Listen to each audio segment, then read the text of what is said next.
el equipo 6, nos tocó el tema de tiroiditis. El equipo está conformado por Emma Medina, por Andrea Naim Morales y por su servidora Mitzi Lizeth. Entonces, vamos a empezar pues con tiroiditis. Aquí está pues la lista de lo que vamos a abarcar hoy. Entonces, vamos a empezar primero a dar un poco de la anatomía y de la fisiología de la glándula tiroides. Entonces, tenemos que, bueno, se dice que la glándula tiroides es el único órgano de mayor tamaño del cuerpo que va a estar especializado en la producción de hormonas endocrinas. Tiene como función secretar una cantidad apropiada de las hormonas tiroideas, principalmente de la hormona T4 y de T3. Ahora, pues estas hormonas surgen principalmente a partir de la desiodación extratiroidea de T4, pero esto ya lo vamos a abordar un poquito más en fisiología. Entonces, pues estas hormonas cumplen diferentes funciones para sostener la vida, como son las siguientes. Promueven el crecimiento normal del feto durante el embarazo y durante la niñez.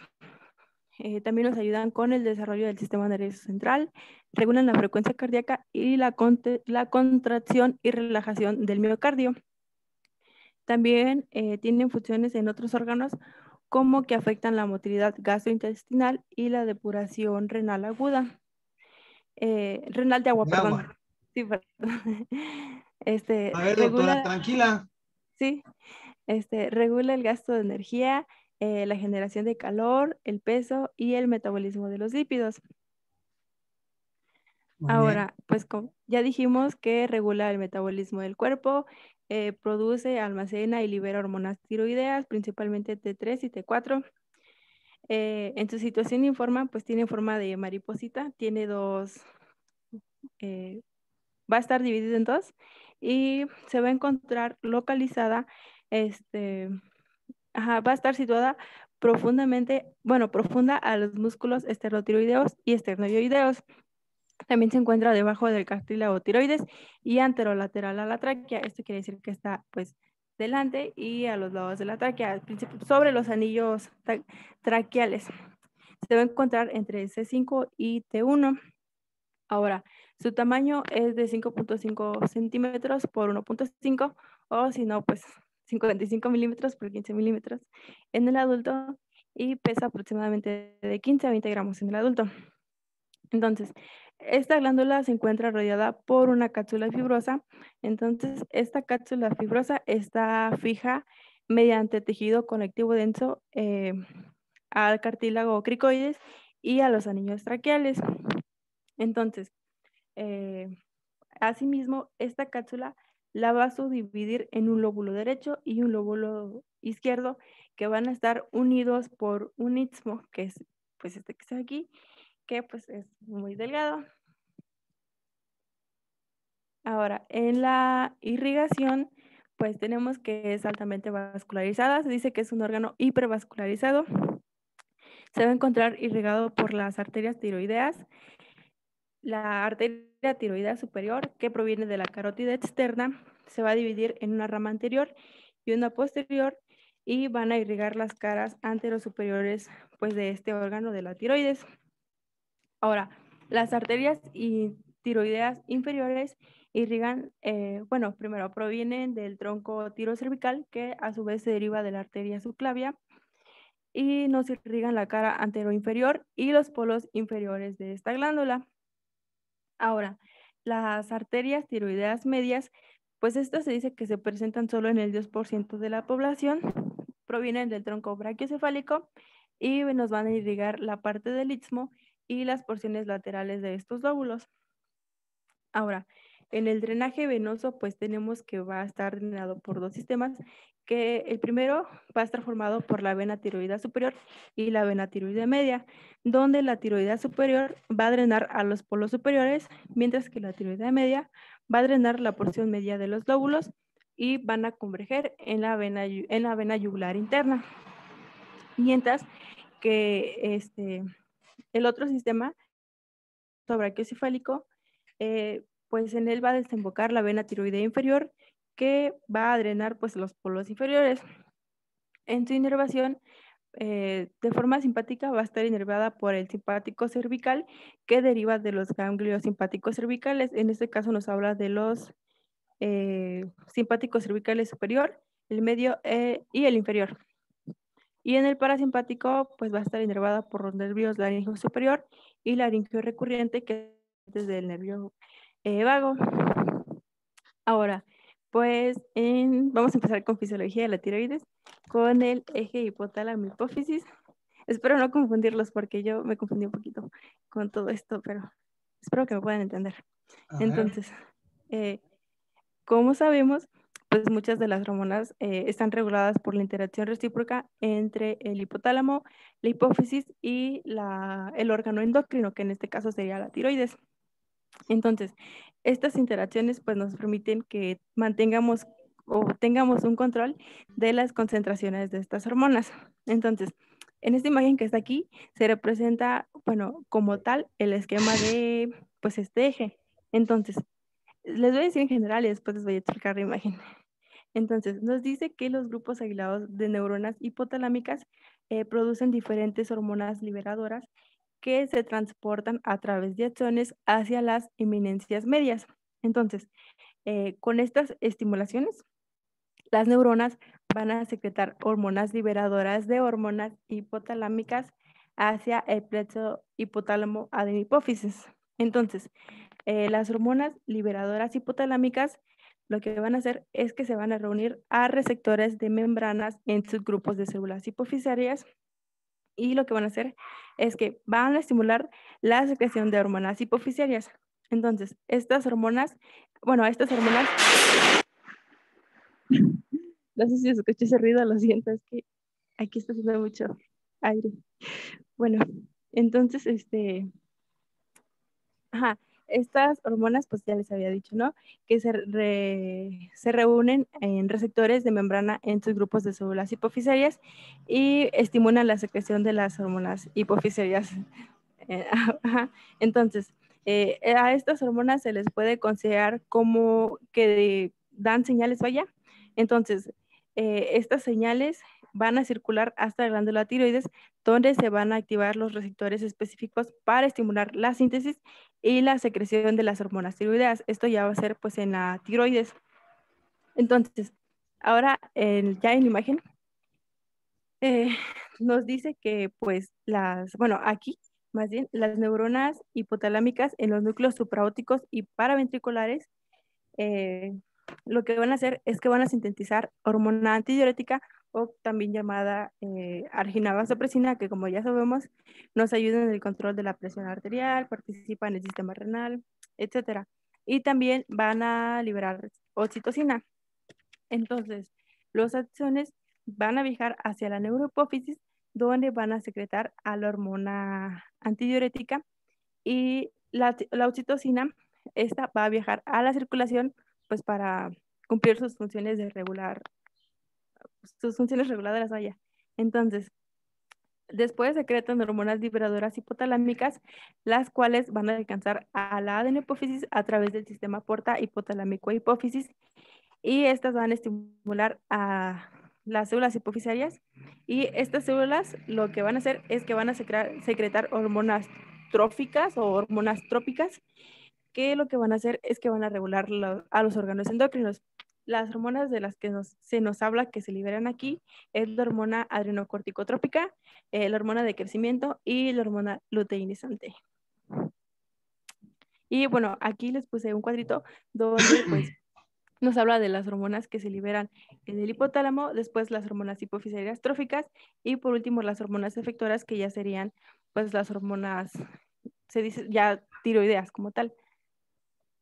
En este Ahora, caso, ¿no? la fisiología de la tiroides, bueno, en la síntesis de hormonas tiroideas encontré pues como dos procesos. Primero les voy a explicar este y después el otro. En este nos habla que es de la síntesis de T4 y T3. T4 es triiodotironina y T4 tretaiodotironina. Entonces, el primer paso es el transporte activo de yodo a través de la membrana basal hacia la célula tiroidea y a este paso se le llama atrapamiento. En el segundo paso, pues es la oxidación del yoduro y la ayudación de los residuos en la tiroglobulina, y a este paso se le llama organificación. En el tercer paso, pues va a haber un enlace de pares de las moléculas de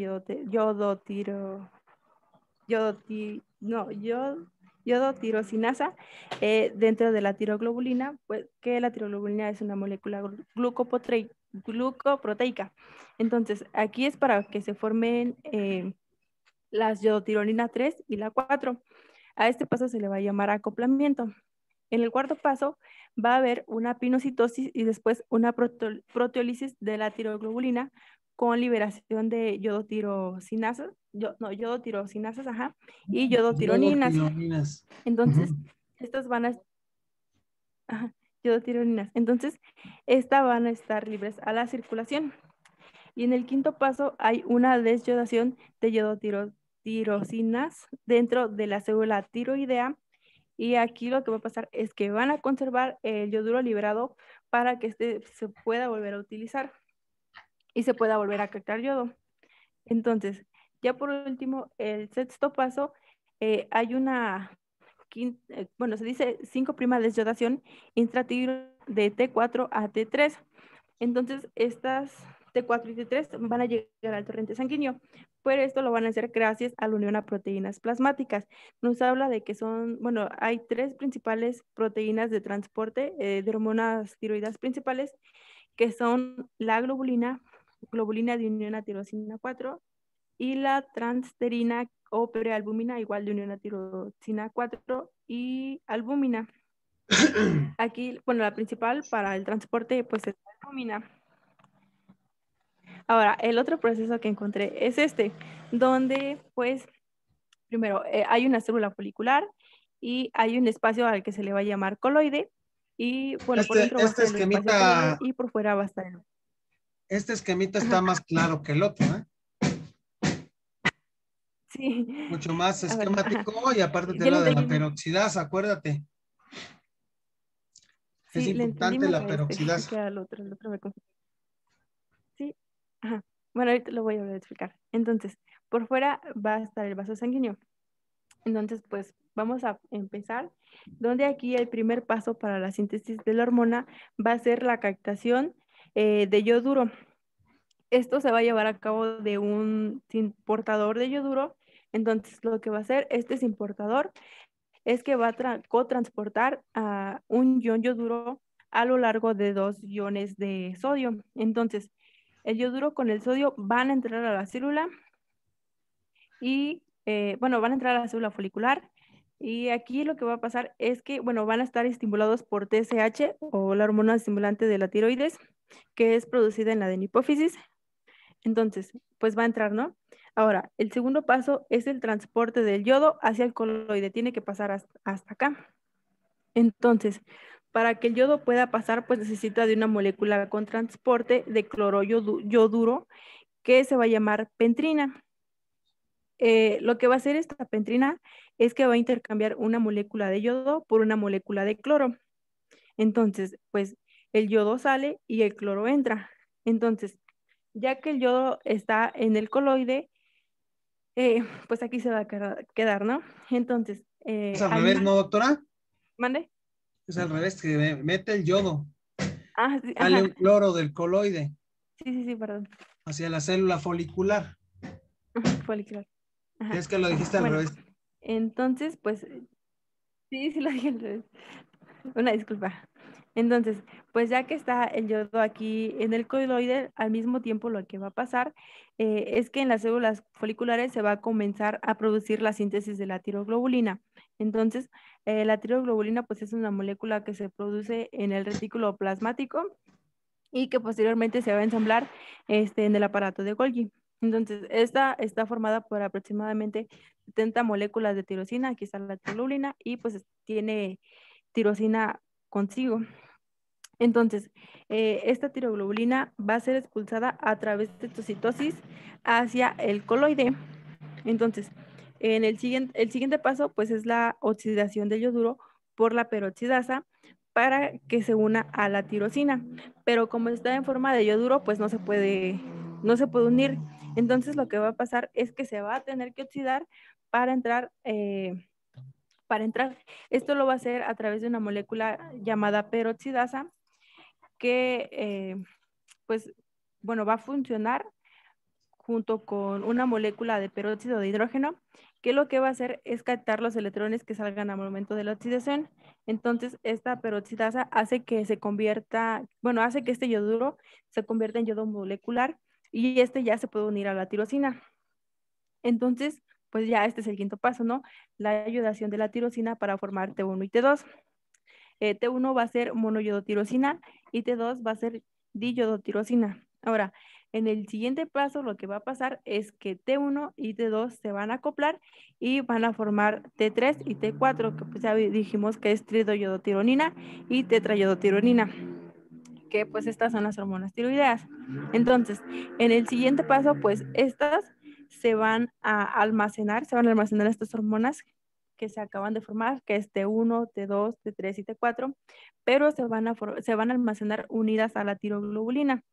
Entonces, esta agrupación, vaya, este grupito, se va a ser expulsado a través de pinocitosis en unas vesículas hacia las células foliculares.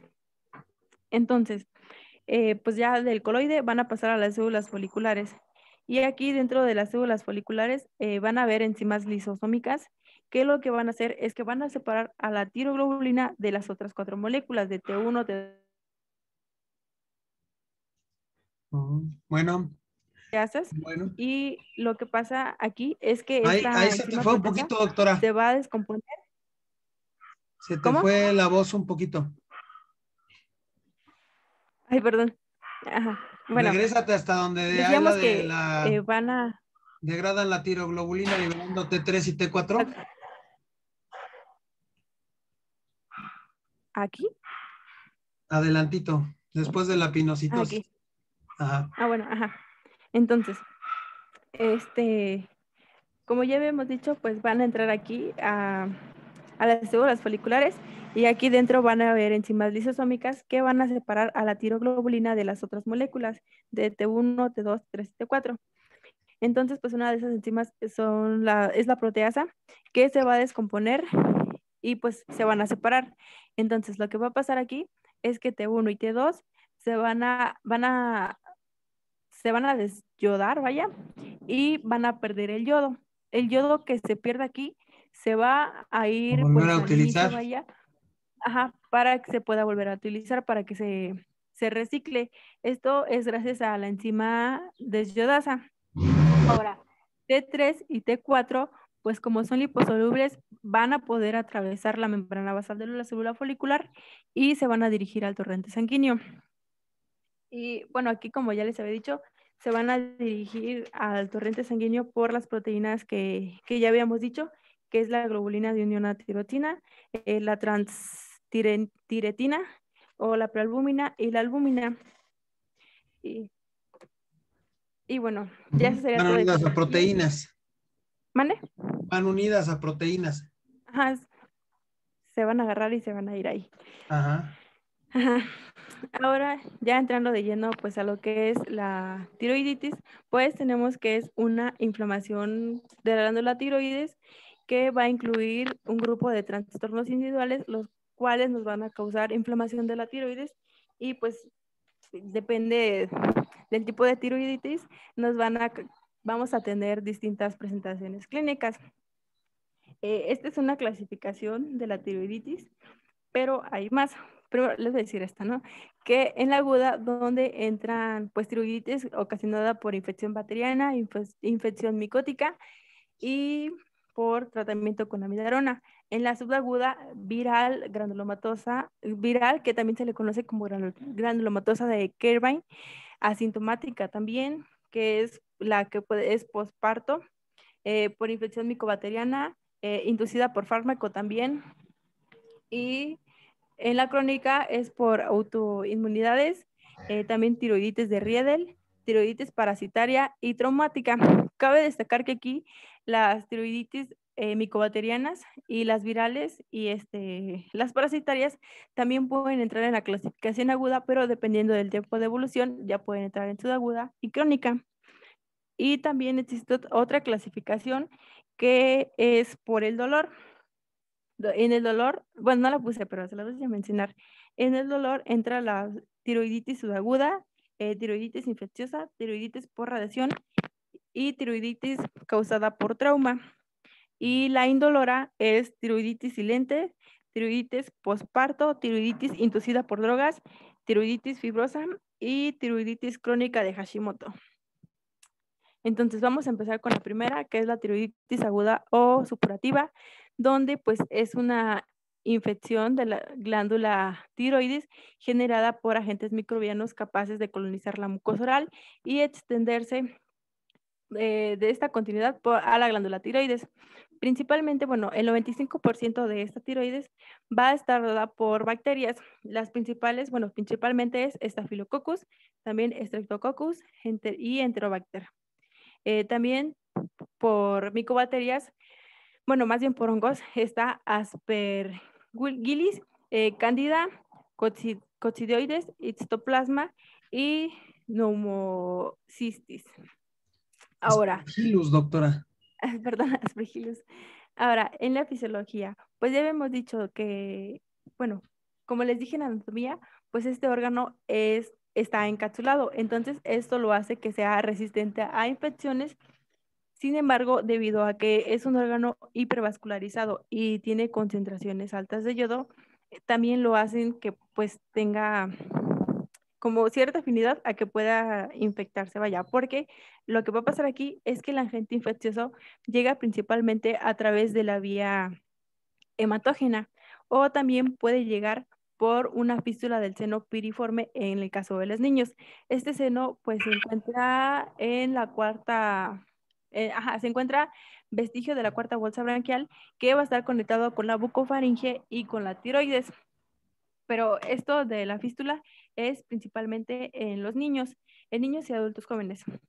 Y igual, esta infección puede ser unilateral o pues pueden verse afectados ambos, pero principalmente el lado izquierdo es el que se ve más afectado.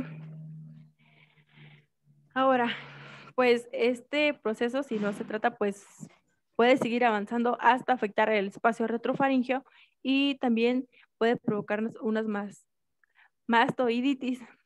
Ahora, en el cuadro clínico, este cuadro clínico pues presenta fiebre, disfagia, pero va a estar caracterizado por dolor tiroideo intenso en la cara anterior del cuello. Este dolor es unilateral y va a ser de una instalación súbita, va a empezar pues a doler así de la nada. Entonces, también presenta bocio pequeño y doloroso a la palpación, inflamación de los nodos linfáticos y aquí la función tiroidea va a estar normal. Lo único que va a pasar es que va a existir como una inflamación. Entonces, también tenemos síntomas generalizados en síndromes de edema y eritema de la glándula, o sea, pues va a estar inflamado y va a estar como lleno de absceso. Entonces, también es absceso y adenopatías dolorosas y exacerbación con los movimientos. Para el diagnóstico, pues se dice que este es un eudotiroidismo porque no va a haber alteración en las hormonas. Las hormonas como tal se van a encontrar pues en los valores normales. Pero lo que vamos a encontrar aquí es que en la biometría hemática va a haber leucocitos elevados en el 80% de los casos. También la BCG va a estar aumentada. Las pruebas de función tiroidea igual se analizan, pero no se van a encontrar pues alteraciones de que haya valores altos o valores normales. Perdón. Ajá. Y también se realiza la biopsia para pues mostrar lo que nos va a mostrar pues esa infiltración leucocitaria de células polimorfonucleares. Lo que nos va a servir más aquí es el cultivo para que se pueda aislar el agente causal y así pues dar tratamiento, porque como ya les dije va a estar principalmente dada por bacterias, entonces pues digamos que teniendo o sabiendo más bien la bacteria se puede administrar los antibióticos. En la ecografía igual se pueden ver abscesos purulentos que se hayan pues formado en el transcurso de la infección. Y por último, la gammagrafía, donde pues nos dice que se va a ver como, bueno, se va a ver si hay una tiroiditis por infección, perdón, y que ya haya un acceso, se va a ver como borrosa, como distorsionada, así como se ve aquí. Sin captación, ¿no?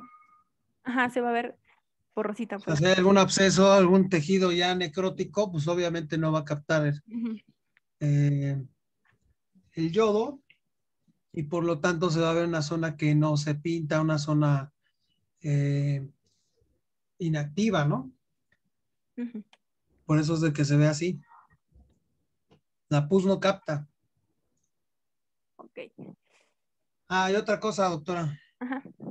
Regrésate, te iba a hacer una pregunta Ok. a la siguiente. Siguiente. Ah, ya me acuerdo. Lo esperado sería que las bacterias fueran lo más frecuente, ¿verdad?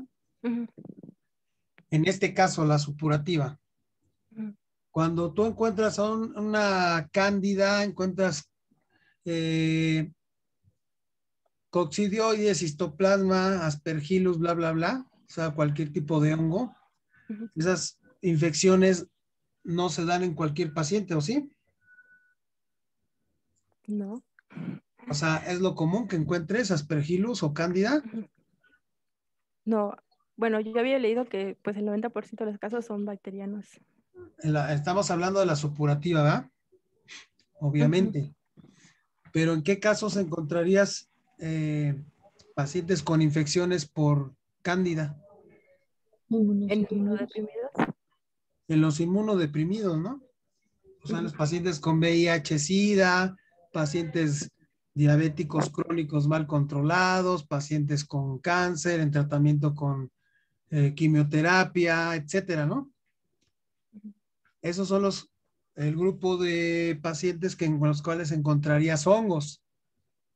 No es lo común. Siempre que encuentres así, tienes que buscar otra cosa que lo esté inmunosuprimiendo. ¿Sí? Ujú. ¿No? Sí. Ok.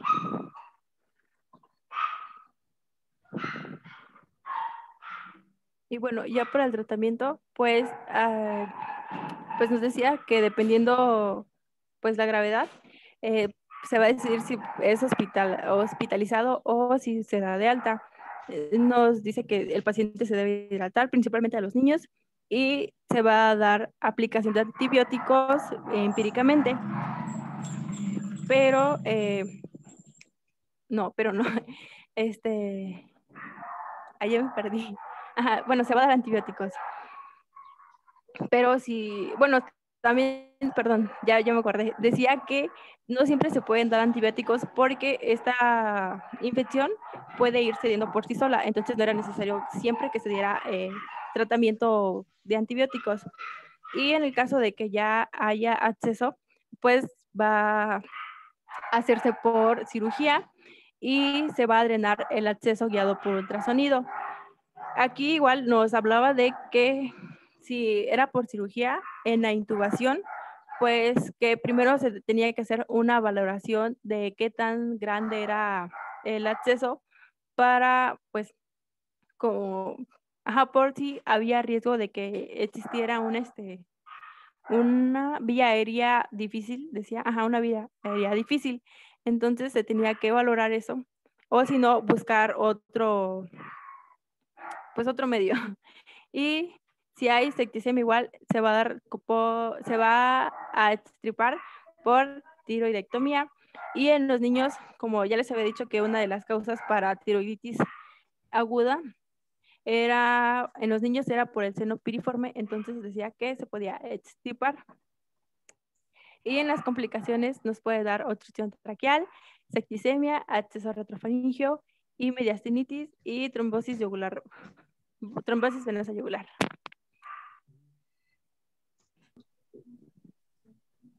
Ok, vamos a continuar con tiroiditis subaguda. ¿Sí me escuchan, verdad?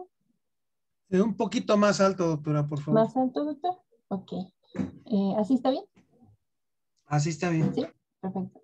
Entonces, continuando con la tiroiditis subaguda, permítame tantito porque aquí pasa un tren y se escucha mucho.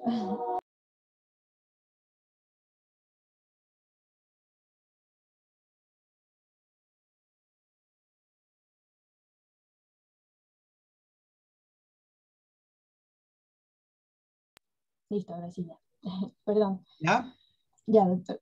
Entonces, esta tiroiditis subaguda también tiene un sinfín de sinónimos, también llamada tiroiditis de Kerman, tiroiditis de células gigantes, granulomatosa, subaguda dolorosa o solamente subaguda. Y pues bueno, como ya lo había explicado en esta Mitzi al principio, pues es un trastorno inflamatorio agudo de la glándula tiroides, que es más probablemente debido a una infección viral, ya que nos había platicado de que pues, puede ser por fármacos o por micobacteria.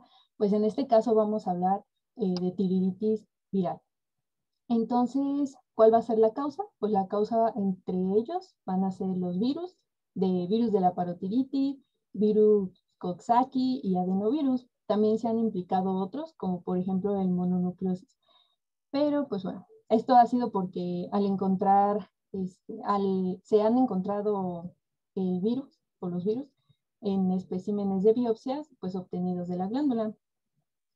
El examen anatomopatológico de esta tiroiditis subaguda, como lo podemos ver en la imagen de abajo, más adelantito lo vamos a ver, pero este es como una breve introducción.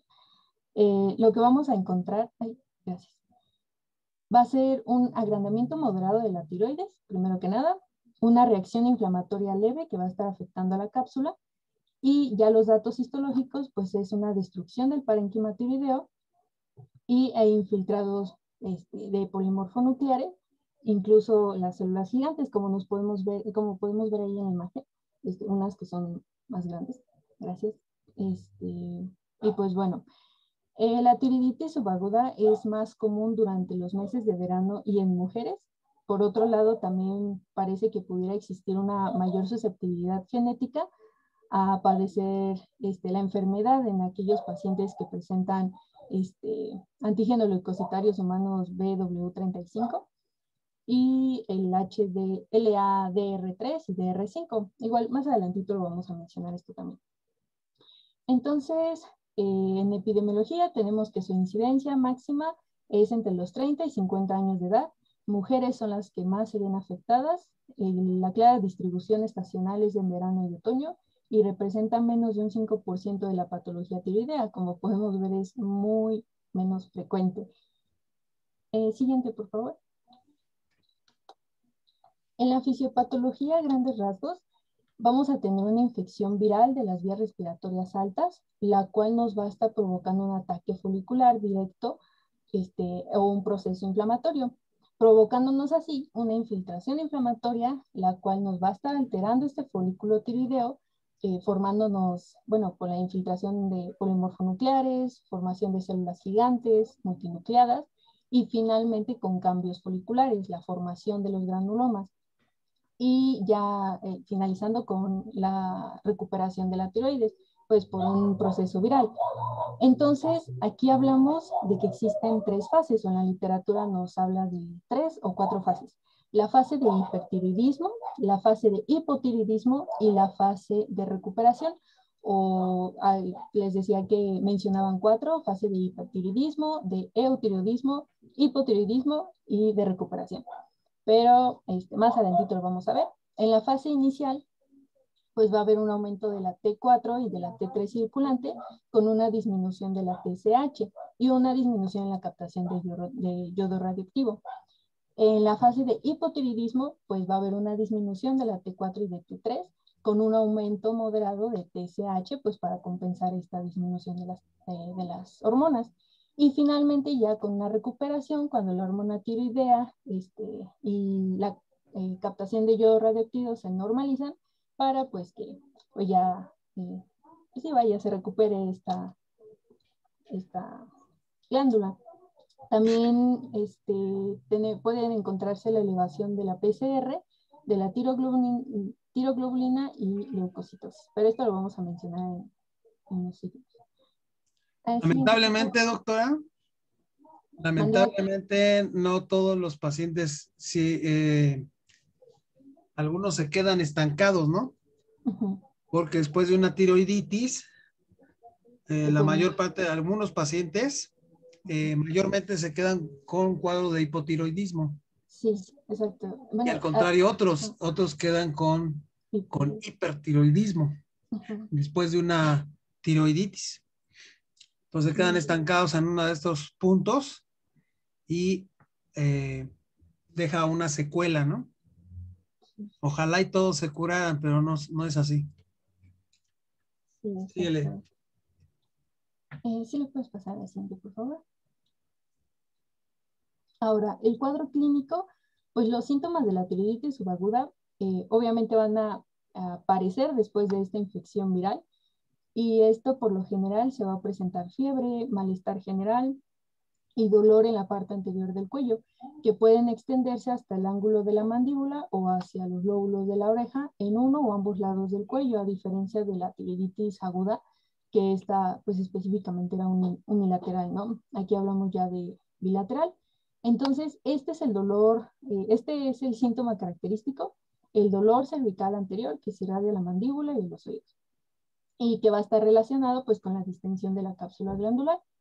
A veces también va a aparecer disfagia o dinofagia, síntomas sistémicos como astenia, mialgias, fiebre.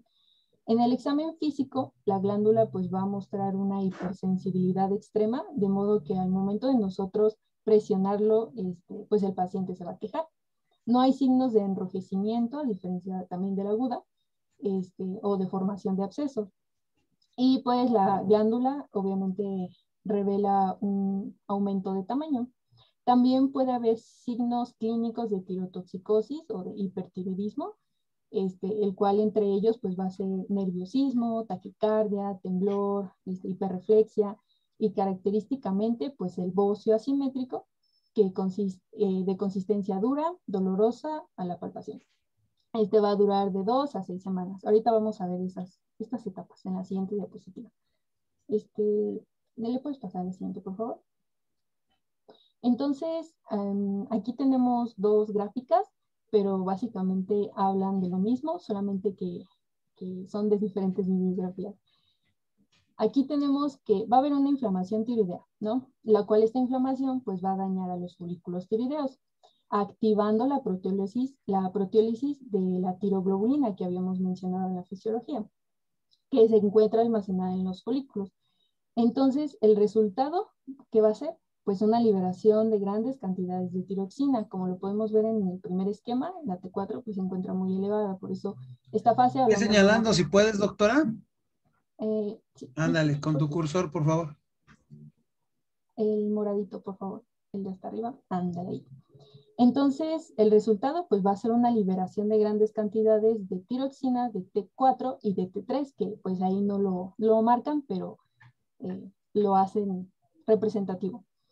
Entonces, lo que va a dar un lugar a una tirotoxicosis clínica.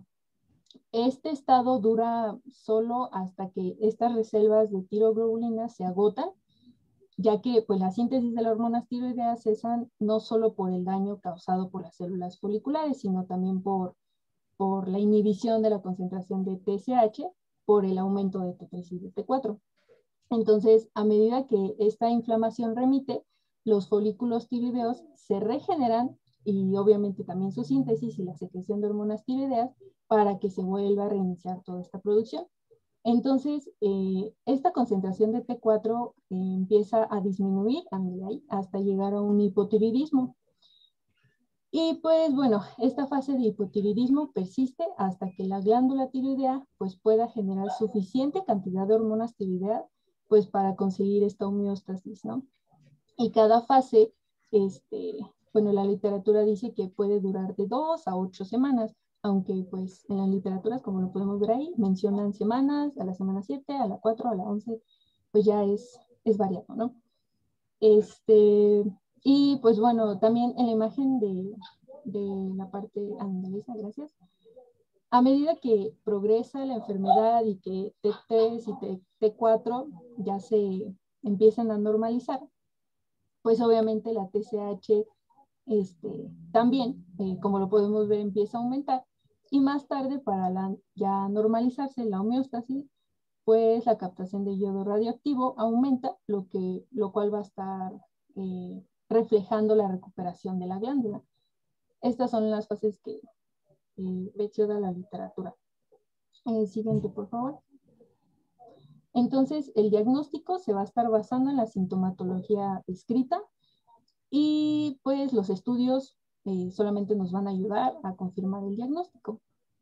Primero que nada tenemos la serie blanca, que suele ser normal o ligeramente elevada, y es frecuente la existencia de anemia normocítica normocrómica. Los hallazgos más destacables se los puse aquí en estas tres fases, la fase tirotóxica, hipotiroidea y de recuperación, pero es lo que ya se los había mencionado. Y el dato analítico más característico de la tiroiditis subaguda, pues es la elevación importante de la velocidad de sedimentación globular.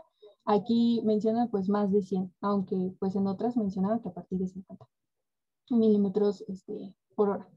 Y lo que permite aquí diferenciarlo de otros tipos de tiroiditis, como la que acabamos de ver, o también como la de crónica de Hashimoto, que no es tan marcada su aumento de la velocidad de sedimentación globular.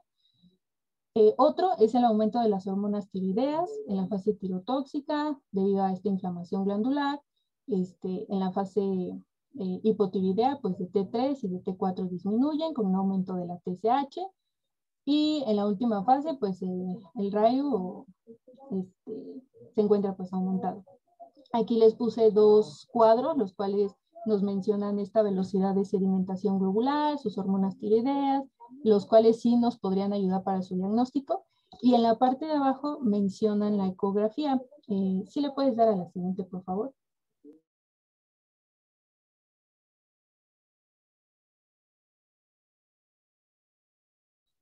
Entonces, la ecografía, esta es la prueba de imagen de lesión para el diagnóstico y seguimiento de las lesiones tiroideas nodulares. Y las características ecográficas típicas de la tiroiditis, aquí primero les puse en medio una normal, que podríamos ver, que podríamos ver su lóbulo derecho, su lóbulo izquierdo, su istmo, y del lado izquierdo tenemos ya la tiroiditis subaguda. Entonces, ¿cuáles van a ser sus características? Un aumento de tamaño, la presencia de áreas hipoecogénicas y de bordes mal definidos. También una ausencia de vascularización del área hipoecogénica, pues por el Doppler.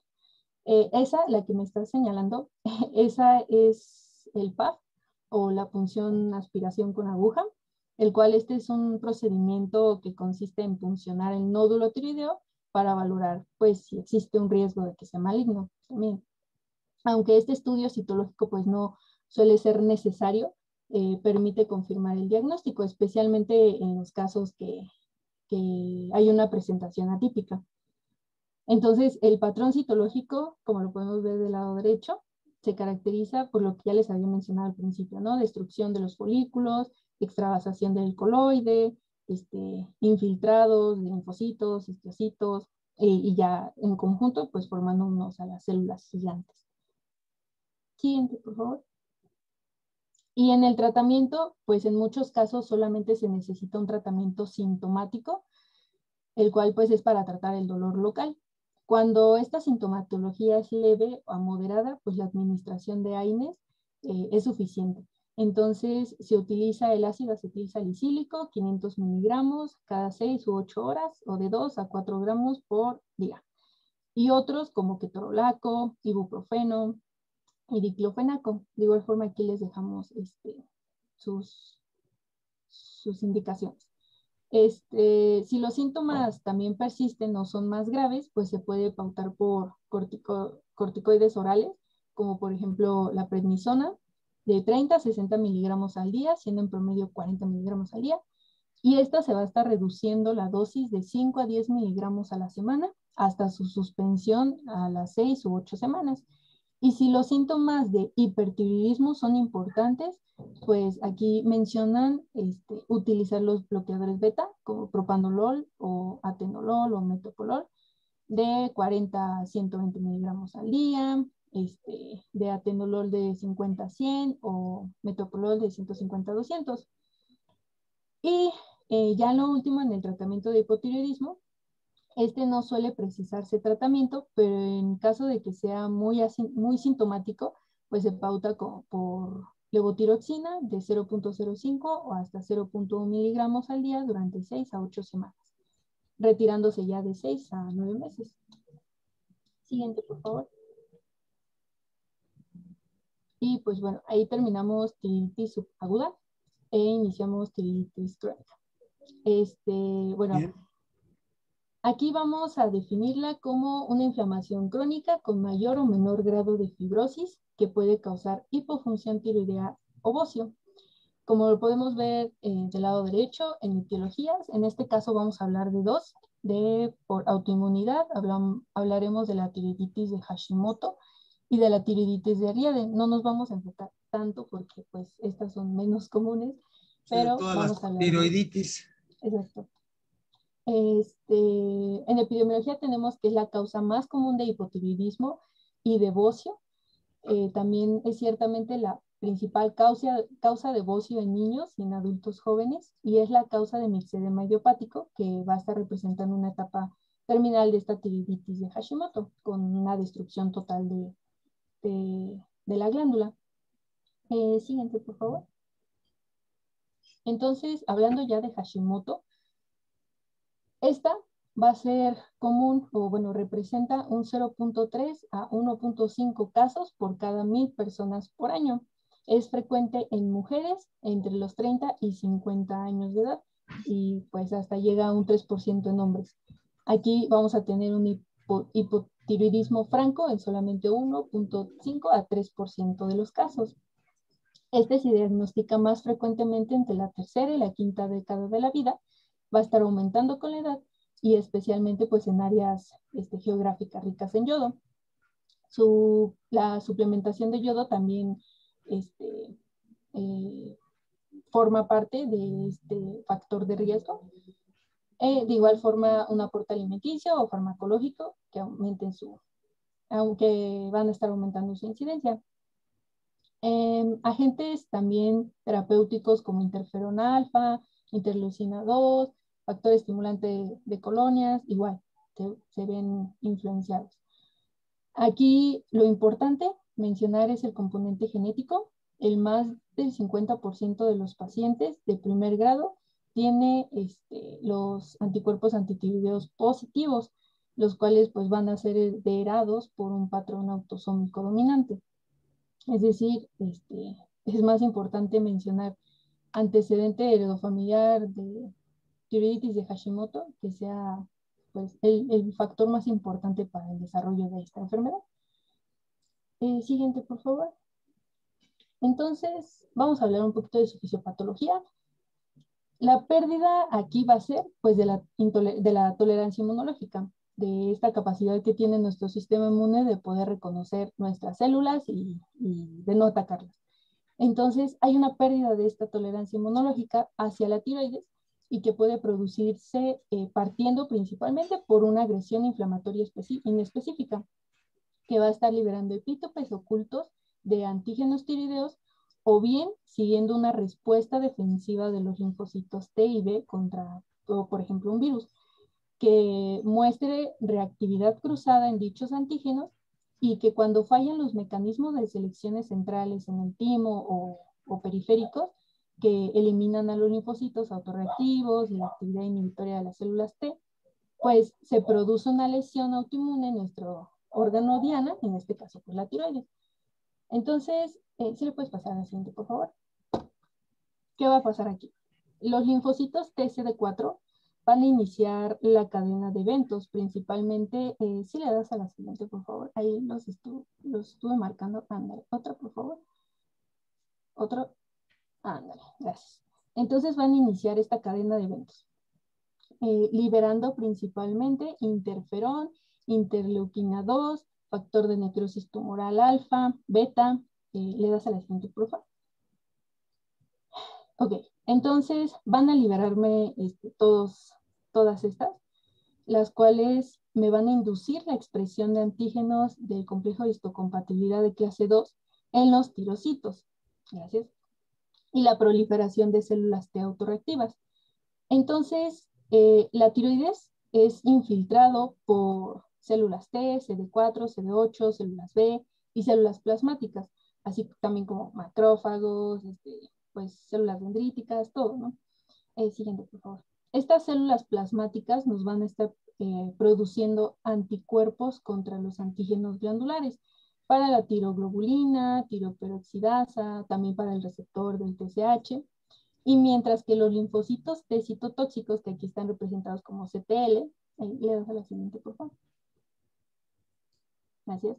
Van a estar provocando la apoptosis del tirocito.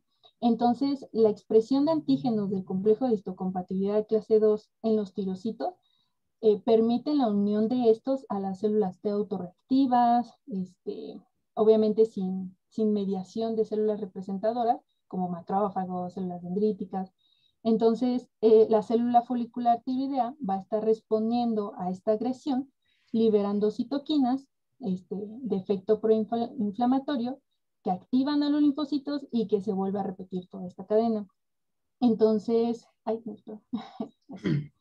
aquí hablamos de esta genética, la cual los linfocitos T citotóxicos se van a estar dirigiendo principalmente a los tirocitos que me van a estar expresando las moléculas de HLA, DR3, DR4. Entonces, específicamente estos van a atacar este tipo de células, a estos tirocitos. Es por eso que se ve una mayor susceptibilidad genética. Ahora sí, siguiente, por favor. Muy bien.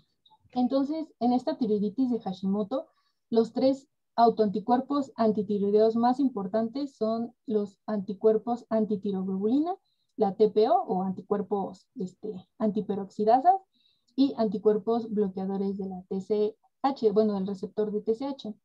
Durante las fases tempranas, la tiroiditis de Hashimoto va a presentar anticuerpos antitiroglobulina que pueden estar notoriamente altos y que también van a estar presentes las de TPO, los anticuerpos antiperoxidasas. De igual forma, en la fase tardía, estos anticuerpos antitiroglobulina pueden desaparecer, pero pues estos de TPO pues pueden estar presentes durante muchos años. Siguiente, por favor. La anatomía aquí ya patológica de la tiroiditis de Hashimoto pues comprende un infiltrado denso de linfocitos. Del lado derecho les puse una normal y del lado izquierdo pues ya la patológica. Va a haber un infiltrado denso de linfocitos, nos van a estar destruyendo totalmente nuestra estructura tiroidea, formándonos centros germinales. Son esos circulitos, si me lo puedes marcar del lado izquierdo, por favor. Ándale, esas manchas blancas. Ándale, esas. Gracias. Entonces, estos centros germinales, ¿no? También van a estar agrandadas y contienen citoplasma eosinofílico cargado con mitocondrias, que estas ya son características de células de Hurtle, así le llaman a estas tipos de células, que igual nos va a estar ayudando para su diagnóstico. Siguiente, por favor. Aquí les quise poner esta porque la tiroiditis de Hashimoto forma parte de un espectro de enfermedades tiroideas que incluyen tanto enfermedad de Graves en un extremo con también el mixedema idiopático en el otro. Entonces me gustó esta porque mencionan hipotiroideo sin bocio, tiroiditis de Hashimoto, hipotiroideo con bocio, y pues aquí también con esa nos podemos guiar muy bien. También puede estarse relacionando esta tiroiditis de Hashimoto con otras enfermedades autoinmunitarias, como las que les puse aquí abajo, la anemia perniciosa, insuficiencia córtico-suprarrenal, hipoparatiroidismo idiopático, pues entre otras. Ahora sí, siguiente, por favor. Esta tiroiditis de Hashimoto, por lo general, va a presentar bocio en un paciente también eutiroideo o también con hipotiroidismo leve. El bocio es su principal manifestación. Este suele ser indoloro, a diferencia de la subaguda, asintomático o con discretas molestias. También, pues, solamente el paciente lo va a estar refiriendo como que le aumentó del tamaño, sin embargo, pues no va a haber un proceso doloroso, entonces, hay veces en las que no lo perciben también. Entonces, también aparecen, este es más común, bueno, la distribución por sexos entre mujeres y hombres es de 4:1, o también mencionan 5:1. Y en pacientes ya de edad avanzada, pues pueden presentar síntomas de hipotiroidismo, como son los que les puse aquí en el cuadrito verde, cabello y piel gruesa, facies abotagada, como se las puse del lado superior derecha, que aquí la mencionan como una fase somnolienta.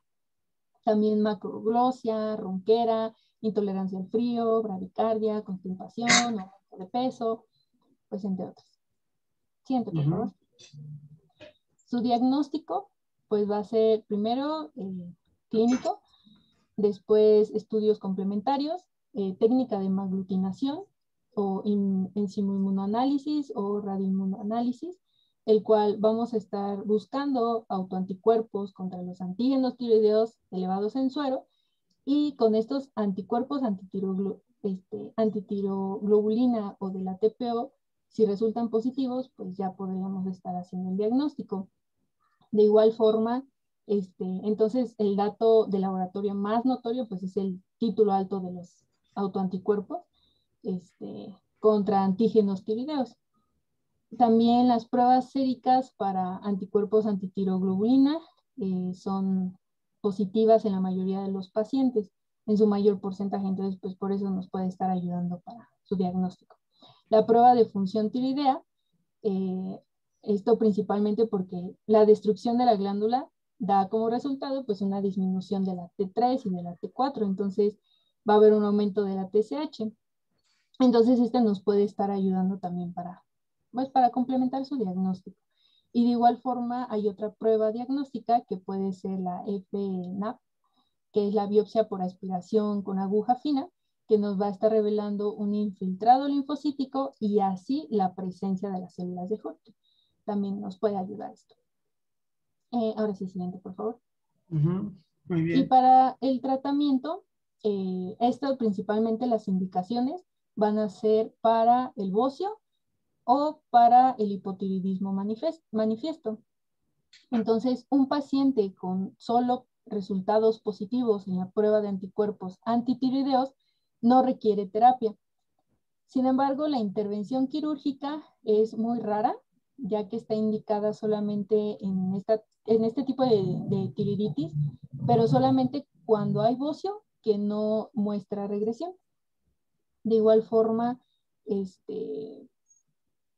el tratamiento para hipotiroidismo subclínico es un tema aquí de debate, porque hablan de que a menudo se instituye debido a síntomas leves, dislipidemia que podrían aminorarse mediante terapia con T4 o títulos positivos de anticuerpos antitiroideos, que me van a estar prediciendo una probabilidad más alta de una progresión hacia el hipotiroidismo manifiesto con el paso del tiempo. Entonces, aquí estaríamos hablando de una administración suficiente de T4 para normalizar la TSH y pues permitir la regresión del bocio. Aquí se administraría la levotiroxina en dosis de 1.6 a 1.8 miligramos kilogramo día o en ancianos de 12 a 25 miligramos por día. Y eso sería todo de Hashimoto. Siguiente. Ok, vamos a comenzar con tiroiditis fibrosante, doctor.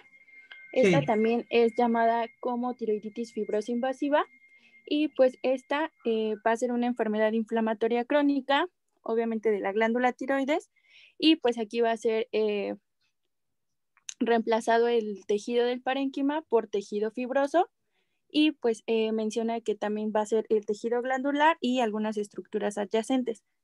Esto principalmente se va a dar por alguna proliferación de los fibroblastos que van a estar inducidos por unas citoquinas que van a ser producidas por linfocitos B o por linfocitos T. La siguiente, por favor. Bueno, esta tiroiditis va a tener una prevalencia del 0.05% y principalmente se va a manifestar en una edad de 30 a 50 años. Principalmente va a estar caracterizada en mujeres, que sería en una relación de 4:1. Esta enfermedad, como se los había mencionado, aunque se dice que tiene una etiología relacionada con la inmunoglobulina G4, perdón, va a hacer que esta presencia de la infiltración de células mononucleares pues empiecen a proliferar, por lo tanto va a causar alguna inflamación y por lo tanto se va a dar lo que es la infección. Siguiente, por favor. Su fisiopatología, pues bueno, se va a dar por una formación de tejido fibroso en la glándula tiroides, por lo tanto va a haber un reemplazo del parénquima glandular por lo que es el tejido fibroso y pues va a producir una disminución de hormonas tiroideas, lo que va a causar una invasión de estas células causando fibrosis a tejidos adyacentes. ¿Qué sustancia es la que sustituye al tejido tiroideo, doctora? Aquí predomina el tejido fibroso, ¿no? Ajá. Y sustituye el parénquima tiroideo. ¿Qué sustancia es la que reemplaza al tejido normal?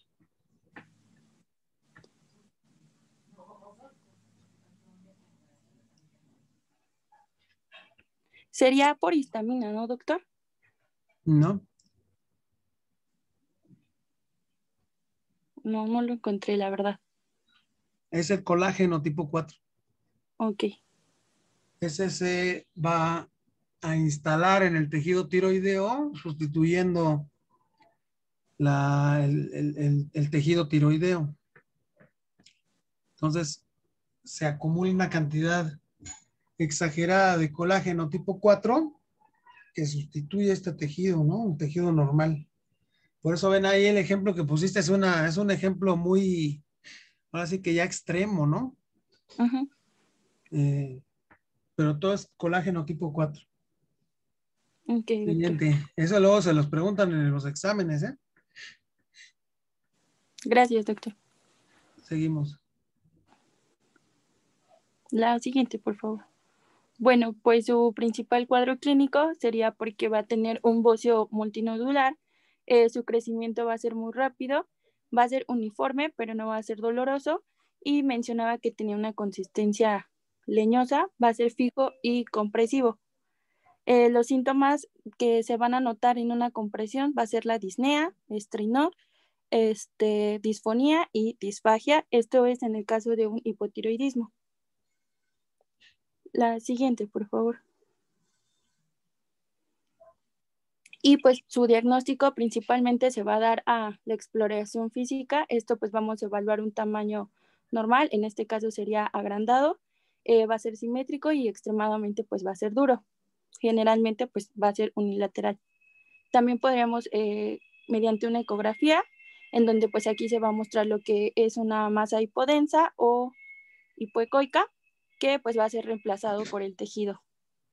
Y también tenemos lo que es una tomografía o una resonancia magnética, en donde pues se van a observar hallazgos de fibrosis y también pues podríamos tener lo que es una gramografía con yodo 131, en donde pues aquí va a aparecer lo que es la glándula irregular con baja o nula captación del yodo como tal y por último pues una biopsia. Uh-huh. La siguiente, por favor.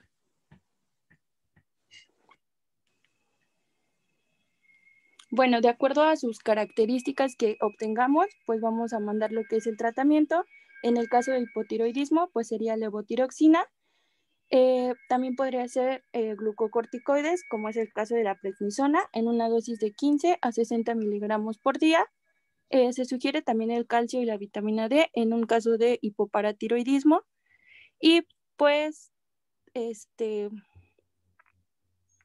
para la reducción del bocio, del tamaño, sería tamoxifeno.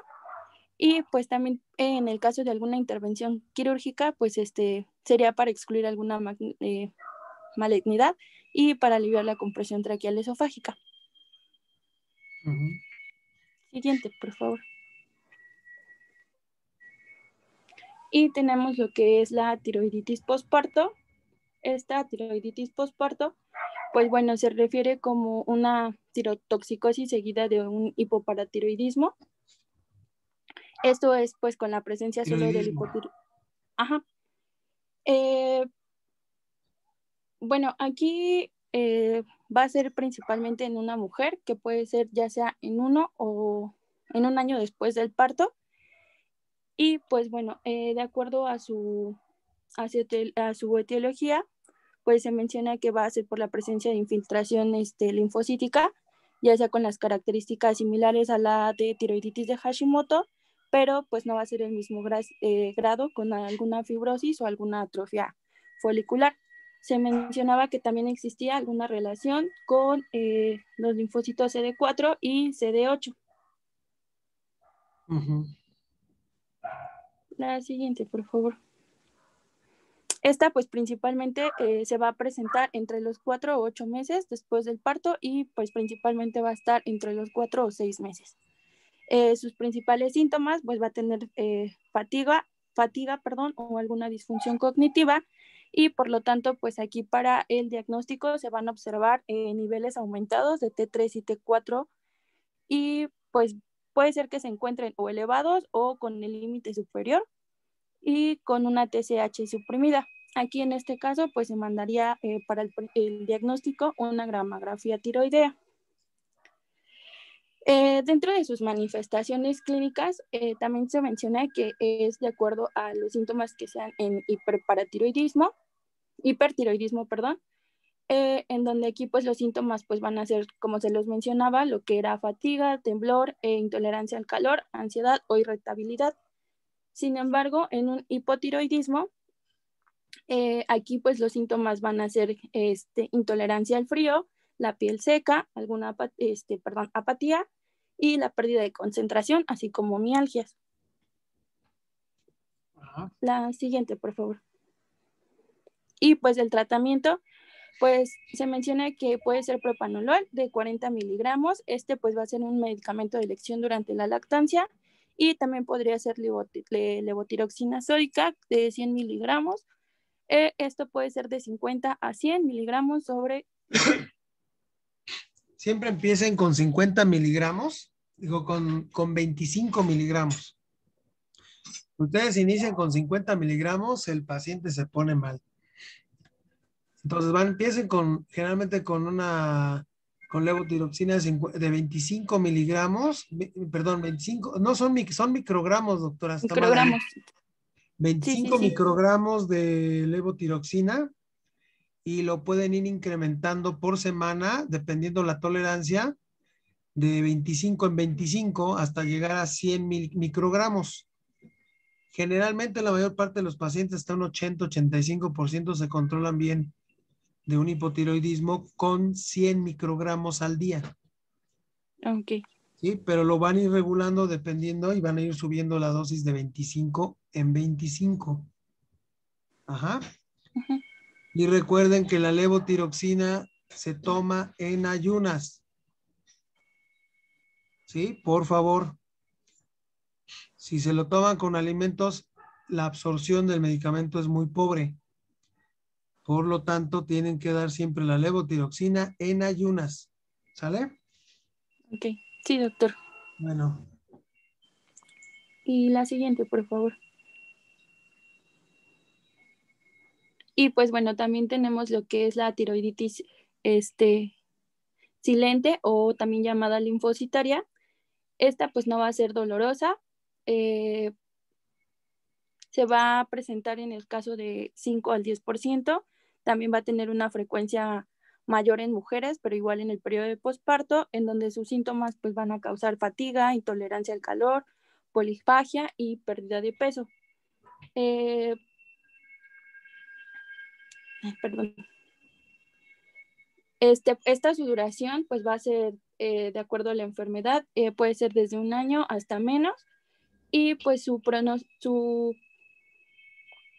diagnóstico pues también va a ser de acuerdo a las concentraciones de T4 libre y de tiroglobulina en caso de que lleguen a estar aumentadas, y TSH pues van a encontrarse disminuidas. Y pues en esta encontré que pues un diagnóstico diferencial pues van a ser como tal en un hipertiroidismo con una baja concentración tiroidea y pues va a ser causada por una disminución del yodo. En esta pues su pronóstico va a ser del 70% mejorable para los pacientes y pues es con una curación de 12 meses como se los mencioné aproximadamente. Y sería todo, doctor.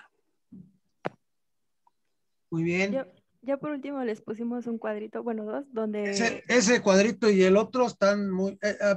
pusiste también otro, ¿no? Sí, Ándale. tratamos Esos dos cuadritos resumen muy bien las diferencias entre una y otra, ¿no? Patologías. Bien.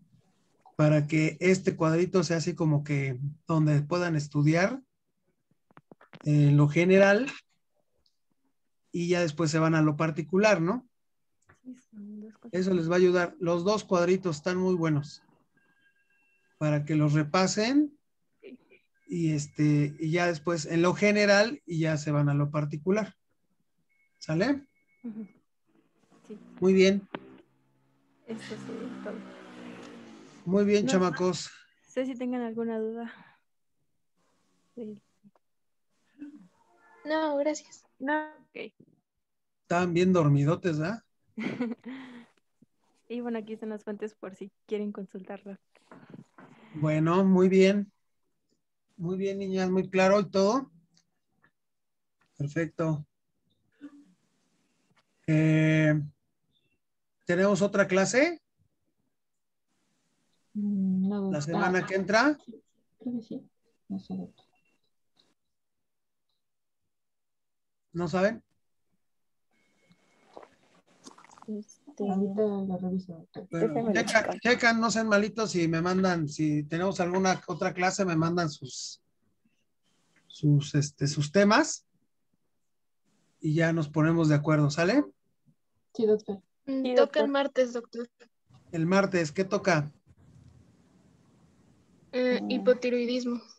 Ah, perfecto. Bueno, entonces nos vemos el martes, me mandan su tema antes, ¿sale? ¿Cuándo quisiera que le mandáramos la presentación, doctor? En cuanto la tengan. Cuando Ok, la doctor. tengan, me la mandan por WhatsApp, por favor,